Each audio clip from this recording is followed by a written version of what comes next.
Yuk simak video ini hingga selesai. Yesus diakui sebagai Tuhan itu ketika Paulus ada. Paulus ketika dia mengaku sebagai Rasul. Jadi, pernahkah Yesus mengaku Tuhan? Jawabannya nggak pernah. Mau bukti? Saya akan menjabarkan banyak sekali ayat-ayat atau kata-kata yang langsung keluar dari mulut Yesus bahwa dia bukan Tuhan.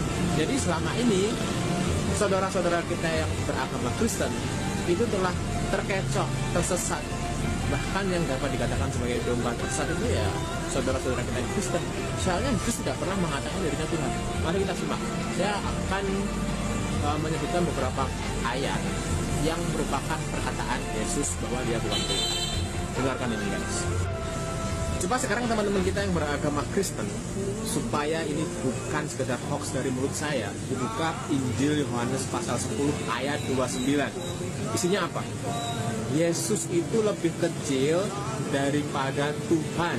Yang kedua, Yohanes pasal 14 ayat 28. Di dalam itu tertulis bahwa Tuhan itu lebih besar daripada Yesus. Jadi jelas loh ya, ayat yang kedua yang saya sebutkan ini, Tuhan itu lebih besar daripada Yesus, dan menunjukkan bahwa secara logika Yesus itu bukan Tuhan. Jadi kalian itu dibodoh-bodoh gitu ya. Pernahkah Yesus mengatakan, Haleluya, salam jumpa dengan saya di hari yang diberkati ini. Semoga kita semua sehat selalu di dalam perlindungan Tuhan kita Yesus Kristus. Sobat-sobat yang terkasih, baru saja kita menyaksikan sebuah video di mana ada seseorang yang begitu seenaknya menghina Yesus Kristus, dan dia berkata bahwa Yesus tidak pernah mengaku dia sebagai Tuhan. Saudara yang kekasih, ini adalah pekerjaan iblis di akhir zaman.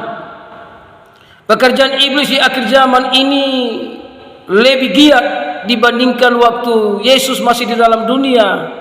Iblis mencoba Yesus di padang gurun. Saudara yang terkasih, Yesus Kristus, dia adalah Tuhan dan Juru Selamat. Yang diambil tadi dalam Yohanes 10 ayat 29, namun kita lihat dulu perikopnya. Di ayat 22 perikopnya, Yesus ditolak oleh orang Yahudi. Jadi orang Yahudi dan orang-orang Islam ini sudah pasti menolak Yesus sebagai Tuhan dan Juru Selamat.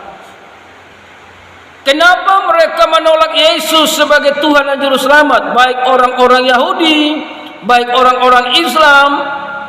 Mengapa mereka menolak Yesus sebagai Tuhan dan Juru Selamat? Di ayat 26, tetapi kamu tidak percaya karena kamu tidak termasuk domba-dombaku. Orang yang tidak percaya Yesus sebagai Tuhan dan Juru Selamat, mereka tidak termasuk domba-domba yang diselamatkan oleh Tuhan. Jadi domba yang tersesat itu bukan kami yang percaya Yesus.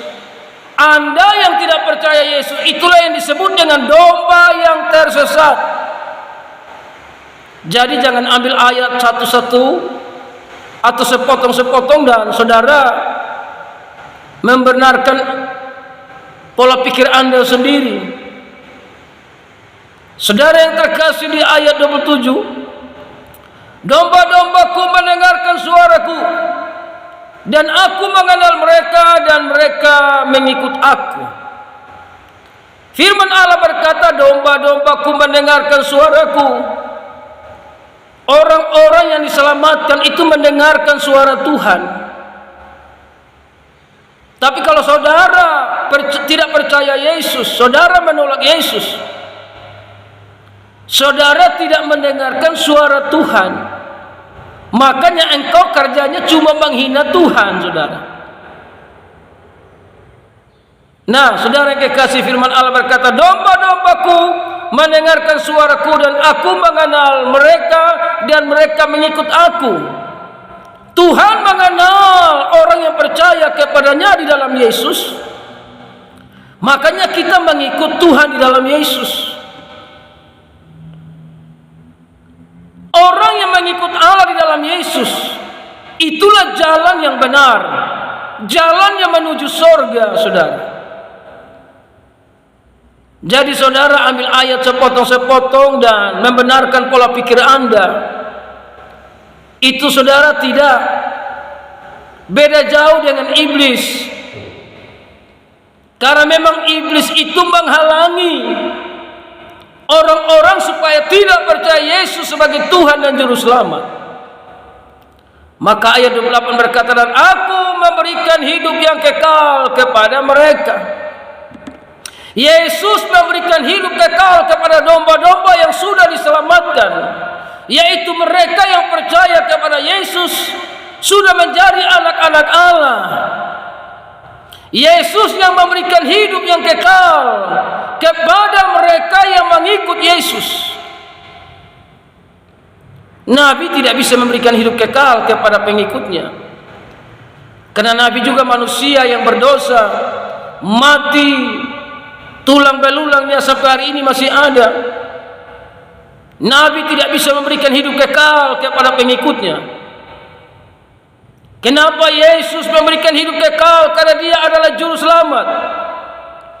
Dia adalah Firman yang jadi manusia, yang menyelamatkan manusia yang percaya kepadanya. Di ayat 28, dan aku memberikan hidup yang kekal kepada mereka, dan mereka pasti tidak akan binasa. Tidak akan binasa, karena Yesus yang kasih hidup kekal. Makanya kami tetap ikut Yesus. Berbahagialah mereka yang bertahan dan percaya kepada Yesus sampai hari ini.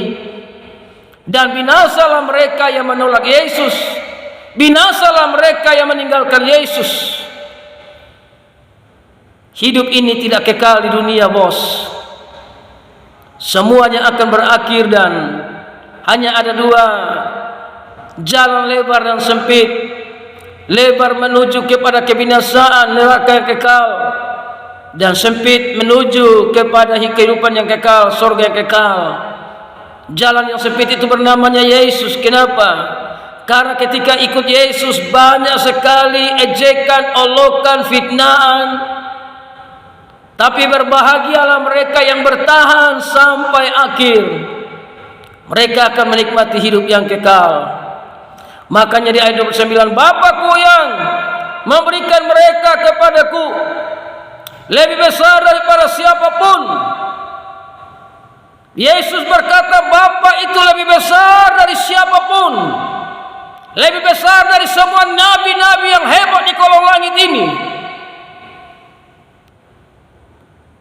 Ayat 29, Bapakku yang memberikan mereka, memberikan orang-orang yang diselamatkan di dalam Yesus, itu lebih besar dari siapapun. Dan seorang pun tidak dapat merebut mereka dari tangan Bapa. Karena Bapa itu yang memberikan, yang menyelamatkan orang-orang yang percaya kepada Yesus lebih besar dari siapapun, lebih besar dari semua nabi hebat di kolong langit ini. Jadi jangan hanya baca ayat 29 saja, baca juga ayat 30. Aku dan Bapa adalah satu. Kalau Bapa besar, Yesus besar. Kalau Bapa kekal, Yesus kekal. Kalau Bapa ajaib, Yesus ajaib. Makanya orang-orang Yahudi mau melemparkan Yesus dengan batu, karena Yesus menyamakan dirinya dengan Bapa atau menyamakan dirinya dengan Allah. Jadi Yesus mengakui Dia adalah Allah. Hanya setan saja yang tidak mengakui Yesus adalah Allah, yang adalah Juru Selamat itu, saudara. Jadi kalau Bapa kekal, Yesus kekal. Bapa besar, Yesus besar. Makanya saudara yang kasih ayat 31, sekali lagi orang-orang Yahudi mengambil batu untuk melemparkan Yesus. Kata Yesus kepada mereka, banyak pekerjaan baik yang berasal dari Bapakku yang kuperlihatkan kepadamu. Pekerjaan manakah di antaranya yang menyebabkan kamu mau melempari aku? Jawab orang-orang Yahudi itu, bukan karena suatu pekerjaan baik maka kami mau melemparkan engkau, melainkan karena engkau menghujat Allah, dan karena engkau sekalipun hanya seorang manusia saja menyamakan dirimu dengan Allah. Nah, sama juga dengan saudara-saudara yang bukan Kristen ini. Masa kau manusia menyamakan dirimu dengan Allah? Ini sama seperti orang-orang Yahudi ini. Kamu kan cuma manusia, anak tukang kayu. Kok bisa menyamakan dirimu dengan Allah. Itulah yang mereka mau melemparkan Yesus, karena Yesus menyebut dirinya dengan Bapa itu satu. Dengan kata lain, Yesus adalah pribadi yang berkuasa, namanya Allah, yang adalah firman itu sendiri, saudara. Jadi Yesus itu mengakui dia adalah Tuhan, saudara. Makanya orang-orang mau melemparkan dia. Ya sama seperti saudara yang punya pola pikirnya seperti orang Yahudi ini. Masa kau manusia kok menyamakan diri dengan Allah, menyebut dirimu Allah? Ya, saudara yang terkasih dalam Yesus. Jadi kita bersyukur punya Tuhan yang baik, punya Tuhan yang luar biasa, saudara. Ya, makanya saudara yang kekasih, Yesus menjanjikan penghibur. Ayat 24 dari Yohanes 14, barang siapa tidak mengasihi aku, ia tidak menuruti firman-Ku, dan firman yang kamu dengar itu bukan daripadaku, melainkan dari Bapa yang mengutus aku. Firman-Ku, Yesus itu adalah firman Allah yang jadi manusia, firman yang keluar dari Bapa. Ayat 25, semuanya itu kutakan kepadamu sekali lagi, aku berada bersama-sama dengan kamu, tapi penghibur, yaitu Roh Kudus yang akan diutus oleh Bapa dalam namaku, dalam nama Yesus, dialah yang akan mengajarkan segala sesuatu kepadamu, dan aku akan mengingatkan kamu akan semua yang telah kukatakan kepadamu. Jadi Roh Kudus itu hanya diberikan bagi mereka yang percaya kepada Yesus. Ayat 27, damai sejahtera ku tinggalkan bagimu, damai sejahtera ku berikan kepadamu, dan apa yang kuberikan tidak seperti yang diberikan oleh dunia kepadamu. Jangan gelisah dan gentar hatimu. Semua itu datang dari Yesus. Damai sejahtera yang ajaib itu datang bagi saudara dan saya yang percaya kepada Yesus. Kamu telah mendengar bahwa aku telah berkata kepadamu, aku pergi, tapi aku datang kembali kepadamu. Sekarang sekiranya kamu mengasihi aku, kamu tentu akan bersukacita, karena aku pergi kepada Bapa-Ku, sebab Bapa lebih besar daripada aku. Artinya Bapa itu tidak bisa dilihat oleh siapapun selain Yesus yang datang sebagai firman. Makanya dia berkata di situ, kamu telah mendengar bahwa aku telah berkata kepadamu, aku pergi, tapi aku akan datang kembali kepadamu. Dia pergi tapi dia datang. Bapa tidak bisa demikian, karena Bapa itu tidak bisa dilihat oleh siapapun. Tapi Bapa yang besar itu, saudara, kita hanya bisa lihat di dalam Yesus. Saudaraku yang terkasih dalam nama Tuhan Yesus, maka itu bersama, dan sekarang juga aku mengatakannya kepadamu sebelum hal itu terjadi, supaya kamu percaya apabila hal itu terjadi. Tidak banyak lagi aku berkata-kata dengan kamu, sebab penguasa dunia ini datang dan ia tidak berkuasa sedikit pun atas diriku. Jadi tidak ada satupun yang punya kuasa melebihi Yesus Kristus. Jadi Yesus itu adalah Tuhan, karena dia adalah firman yang keluar dari Bapa, yang telah menjadi manusia, supaya siapa yang percaya kepadanya tidak binasa, melainkan beroleh hidup yang kekal. Tuhan Yesus memberkati.